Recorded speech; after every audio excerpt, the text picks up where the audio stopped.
Gas cylinder എങ്ങനെ disconnect ചെയ്ത് connect ചെയ്യാമെന്ന് നോക്കാം. പുതിയത് പഴയത് ഓഫ് ചെയ്യുക, നോബ് ഓഫ് ചെയ്യുക, ഗ്യാസൊക്കെ ഓഫ് ചെയ്തോന്ന് ചെക്ക് ചെയ്യണം. പിന്നെ ഈ താഴെ കണ്ടില്ലേ ബ്ലാക്ക് കളറിലിരിക്കുന്നത്, എല്ലാത്തിലും ബ്ലാക്ക് കളറൊന്നും ആവണമെന്നില്ല, അത് പല കളറിലുള്ള വരും. അത് ചെറുതായിട്ട് പിടിച്ച് മുകളിലോട്ട് പ്രസ് ചെയ്താൽ മതി.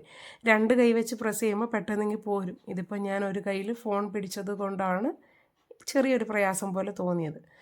അതിനുശേഷം ഈ മൂടി ഉണ്ടല്ലോ, അതായത് ആ ക്യാപ്പ് കണ്ടില്ലേ പുറത്തിട്ടേക്കുന്നത്, ആ ക്യാപ്പ് തിരികെ അടച്ചിട്ട് വെക്കാം. അതിനുശേഷം പുതിയ ഗ്യാസ് സിലിണ്ടർ എടുത്തുകൊണ്ട് വന്ന് അതിൻ്റെ കവർ പൊട്ടിക്കാം. എനിക്കിതിൽ ഏറ്റവും ഭയങ്കര പ്രയാസമായിട്ട് തോന്നിയത് ഈ കവർ പൊട്ടിക്കുന്നതാണ്.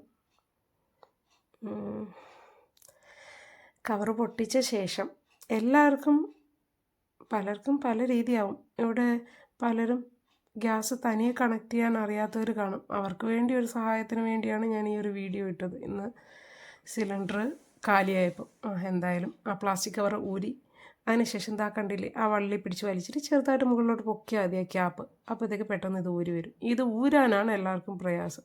അതിനുശേഷം നേരത്തെ പറഞ്ഞ പോലെ ആ ബ്ലാക്ക് ഭാഗം ഉണ്ടല്ലോ, അതിങ്ങനെ മുകളിലോട്ടാക്കിയ പ്രസ് ചെയ്താൽ അതിങ്ങനെ മുകളിലോട്ട് താഴോട്ടും ആവുകയൊക്കെ ചെയ്യുന്നതാണ്, മൂവ് ചെയ്യുന്നതാണ്.